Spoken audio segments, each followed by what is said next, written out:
सर्वत्र गोविंदनाम संकीर्तनम गोविंदा गोविंदा ஆண்டாள் திருவடிகளே சரணம்.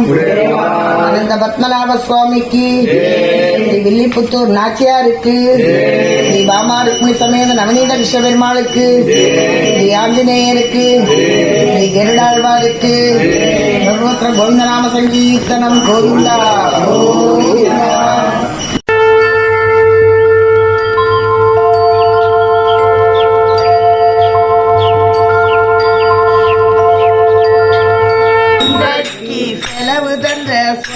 ராதாகிருஷ்ணாளியே என்றும் அவர் குடும்பவாளியே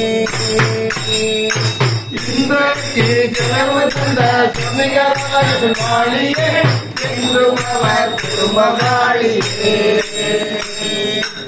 இன்றைக்கு செலவு தந்த ஆதிஸ்வரன் ஆழியே என்றும் அவர் குடும்பவாளியே. இன்றைக்கு செலவு தந்த ஆதிஸ்வரன் ஆழியே என்றும் அவர் குடும்பவாளியே. என்றும் அவர் வாழியே என்றும் அவர் வாழியே என்றும் அவர் வாழி வாழியே. என்றும் அவர் வாழியே என்றும் அவர் வாழியே அவர் வாழி வாழியே. ஹரே கிருஷ்ண கிருஷ்ண கிருஷ்ண ஹரே ஹரே ஹரே ராம ராம ராம ஹரே ஹரே ஹரே கிருஷ்ண கிருஷ்ண கிருஷ்ண கிருஷ்ண ஹரே ஹரே ஹரே ராம ராம ராம ஹரே ஹரே ஹரே கிருஷ்ண கிருஷ்ண கிருஷ்ண கிருஷ்ண ஹரே ஹரே ஹரே ராம ராம ராம ஹரே ஹரே ஹரே கிருஷ்ண கிருஷ்ண கிருஷ்ண கிருஷ்ண ஹரே ஹரே ராம ராம ராம ஹரே ஹரே ஹரே கிருஷ்ண கிருஷ்ண கிருஷ்ண கிருஷ்ண ஹரே ஹரே ராம ராம ராம ஹரே ஹரே ஹரே கிருஷ்ண கிருஷ்ண கிருஷ்ண ஹரே ஹரே ராம ராம ராம ஹரே ஹரே ஹரே கிருஷ்ண கிருஷ்ண கிருஷ்ண கிருஷ்ண ஹரே பல்லாண்டு பல்லாண்டு பல்லாயிரத்தாண்டு பல கோடி நூறாயிரம் மல்லாண்ட தின்னோள் மாலே மணிவண்ணா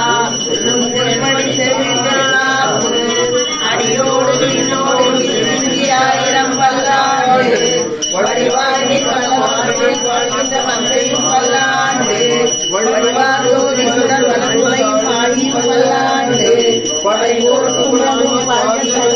பல்லாண்டு வாழி திருவாய் மொழிப்பிள்ளை பாரதான் வாழும் மணவாளன் மாமுனியன் வாழியவன் மாறன் திருவாய் மொழிப்பொருளை மாநிலத்தூர் வேறும் பரிசமூர் திருதாமரை காவிரி வாழியை வேலை வாழி திருநாவில் வாழியை தூயமாறும் பூனூரும் வாழியை சுந்தரத்தின் வாழியை கையிலேந்திய உம்மோரும் வாழியை கருணை பொங்கிய கண்ணினை வாழியை இல்லாத மணவாள மாமுனி முந்தி வாழி புகழ்வாழி வாழியை அடியார் வாழ அரசனகர் வாழ தடகோபன் தந்தமிழ் வாழ பூந்த மண்ணுலகம் வாழ மணவாள மாமுனியை என்னை போல் விளை செய்வார்களையும் என்னை போல் விளை அனைத்து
இன்றைய அதாவது 29வது நாளைக்கு உரிய ஆண்டாள் நாச்சியாரினுடைய பாசுரம் என்னன்னு பார்ப்போம். அதற்கு பிறகு அதனுடைய தாத்பரியத்தை பார்க்கலாம். சிற்றன் சிறுகாலே வந்து உன்னை சேவித்து உன் பொற்றாமரை அடியே போற்றும் பொருள் கேளாய்.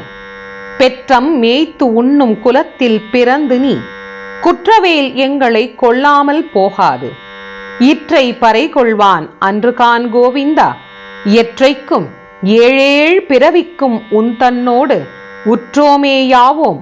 உனக்கே நாம் செய்வோம் மற்றை நம் காமங்கள் மாற்றேலோர் எம்பாவாய். இன்றைய பாடல்ல ஆண்டாள் நாச்சியார் ரொம்ப அழகா கண்ணன் கிட்ட ஒரு விண்ணப்பம் வைக்கின்ற. கண்ணனே, நாங்கள் உங்களை ரொம்ப அந்த காலை நேரத்திலேயே சிற்றம் சிறுகாலே வந்து உன்னை சேவித்து உன்னை போற்றி பாடி வழிபாடெல்லாம் பண்ணுறோமே, இதெல்லாம் எதுக்கு தெரியுமா? பொண்ணை கொடு, பொருளை கொடு, அதை கொடு, இதை கொடுன்னு கேட்கறதுக்காகத்தான் நாங்கள் வந்தோம் அப்படின்னு நீ நினச்சிடாத. இதெல்லாம் ஏதோ இந்த உலக வாழ்க்கைக்கு பிறருக்காக தேவைப்படுமே அப்படின்னு ஆண்டாள் நாச்சியார் அப்போவே பாடி வச்சிருக்கிற. ஆனால் எங்களுடைய உண்மையான எதிர்பார்ப்பு என்ன தெரியுமா? நாங்கள் எதுக்காக இத்தனை நாள் உன்னை கும்பிட்டோம் தெரியுமா? எதுக்காக காலையிலே வந்து எல்லாரை எழுப்பி உன் வாயிற்காப்பாளனை எழுப்பி மனைவியை எழுப்பி தாயை எழுப்பி தந்தையை எழுப்பி இத்தனை பேரையும் எழுப்பி உன்னையும் எழுப்பினதுக்கு என்ன காரணம்னா, எத்தனை ஜென்ம ஆனாலும் நீ எத்தனை பிறவி எடுத்தாலும் நீ மீண்டும் எங்கள் குலத்திலேயே வந்து பிறக்க வேண்டும். எங்களுக்கே தலைவனாக வந்து நீ எங்களை ஆட்கொள்ள வேண்டும். குற்றம் செய்தோம் என்று எங்களை கொல்லாமல் தள்ளிவிடாதே அப்படிங்கிறார். நீ குணக்குன்று. ஆனால் நாங்கள் அந்த குணத்துக்கு ஈடானவர்கள் இல்லை. இருப்பினும் எங்களை தள்ளாது, குற்றம் என எங்களை ஒதுக்காது, எங்களை ஏற்றுக்கொள், எங்களை ஆட்கொள், எங்கள் குலத்திலேயே வந்து நீ மீண்டும் பிறக்க வேண்டும். அதுதான் எங்களுக்கு நீ தரும் உயர்வு, அதுதான் நீ தரும் பெரும் பரிசு. இதெல்லாம் எங்களுக்கு பரிசு கிடையாது. இந்த உலகத்தில் நீ இருக்கிற பொருளெல்லாம் அற்பமானது. இதை வேண்டி நாங்கள் உன்னை கும்பிடல. நல்ல தெளிவாக நான் சொல்கிறேன். நாங்கள் கேட்டது வழிபட்டது எல்லாமே நீ எங்களோட என்னைக்கு இருக்கணும் அப்படிங்கிறதுக்காகத்தான். இந்த பாடலை அன்றாடம் நம்ம பாராயணம் பண்ணலாம்.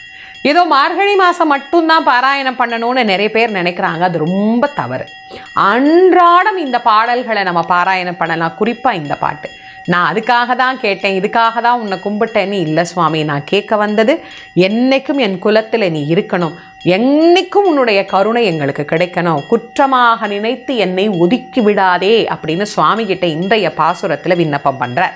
இன்றைய நிறைவு பாசுரமாக ஆண்டாள் நாச்சியார் நமக்கு அருளி செய்திருக்கக்கூடிய 30வது நாள் பாசுரம் என்ன அப்படிங்கிறத முதல்ல பார்ப்போம். வங்கக் கடல் கடைந்த மாதவனை கேசவனை திங்கள் திருமுகத்து சேயிழையார் சென்று இறைஞ்சி அங்கு அப்பறை கொண்ட ஆற்றை அணி புதுவை பைங்கமல தன் தெரியல் பட்டர்பிரான் கோதை சொன்ன சங்கத் தமிழ் மாலை 30 தப்பாமே இங்கு இப்பரிசு உரைப்பார் 2 மால் வரைத்தோள் செங்கண் திருமுகத்து செல்வத் திருமாலால் எங்கும் திருவருள் பெற்று இன்புறுவர் எம்பாவாய்.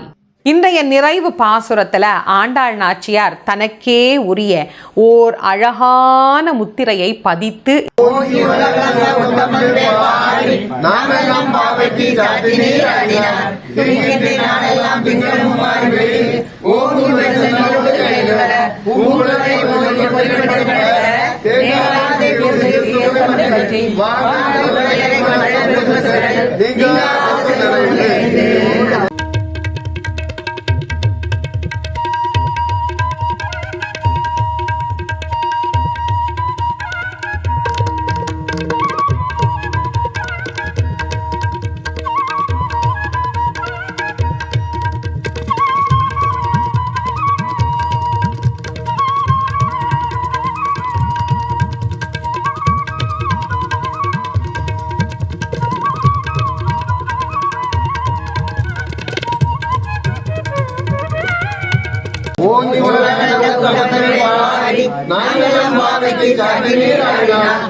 இன்றைய பாசுரத்துல பலனை பற்றி நமக்கு சொல்லி இருக்கின்ற தன் தகப்பனாரை இதிலே கோடிட்டு காட்டுகிறார். பட்டர்பிரான் கோதை சொன்ன தான் யார்? இந்த பெரியாழ்வாரினுடைய மகள் என உலகமே போற்றினாலும் தாயார் சொல்லணுமே அந்த வார்த்தையை. அப்படி தாயார் அதை முன்னிலைப்படுத்தி இந்த 30 நாளும் தப்பாது யார் ஒருவர் இதை பாராயணம் செய்கிறார்களோ அவர்களுக்கு என்ன கிடைக்கும், இதனுடைய பலன் என்ன அப்படிங்கிறத சொல்லணும்ல. அதுல இன்னைக்கு நாச்சியார் நமக்கு ரொம்ப அழகா கோடிட்டு காட்டுகிறார். மகாலட்சுமியினுடைய அருள் பரிபூரணமாக கிட்டும்.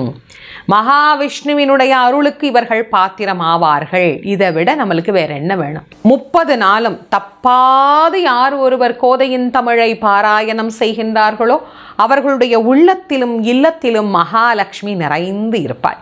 ஆக உள்ளத்தில் நிறைந்திருக்கக்கூடிய மகாலட்சுமி எண்ணத்தை தெளிவாக்கி நம்முடைய வாழ்க்கையை வளப்படுத்தி நம்மை ஒரு உயர்ந்த நிலைக்கு எடுத்துச் செல்வாள். நம்முடைய இல்லத்தில் இருக்கக்கூடிய மகாலட்சுமி நல்ல மகிழ்ச்சி, நல்ல நிம்மதியான வாழ்க்கையை நமக்கு தந்து அருள்வார். ஆக யார் யாருக்கெல்லாம் என்னென்ன நலன் வேண்டும் என பிரார்த்தனை செய்தீர்களோ அந்த பிரார்த்தனை அனைத்தையும் நாராயணரோடு இணைந்து இருக்கக்கூடிய மகாலட்சுமி அருளுவாள் அப்படிங்கிறத தீர்க்கமாக நமக்கு சொல்லக்கூடிய பாசுரமாக நிறைவு பாசுரம் நமக்கு அமைந்திருக்கின்றது. இன்றைய நிறைவு பாசுரத்தில் அடியேன் உங்களுக்கு சொல்லக்கூடிய தகவல் என்ன அப்படின்னா, இந்த மார்கழியினுடைய 29 நாட்களும் தொடர்ந்து பாவை நோன்பு இருக்கக்கூடியவர்களுக்கு நீங்க எதை நினைத்து இந்த நோன்பை ஆரம்பித்தீர்களோ அது உங்களுக்கு வெற்றிகரமாக அமையணும். நல்ல கணவன் நல்ல மனைவி அமையணும் அப்படின்னு எல்லாம் அல்ல அந்த பெருமான உள்ளன்போட நானும் பிரார்த்தனை செய்துகிறேன். உங்களுக்கு என்னுடைய வாழ்த்தையும் அன்போடு தெரிவித்துக் கொள்கின்றேன்.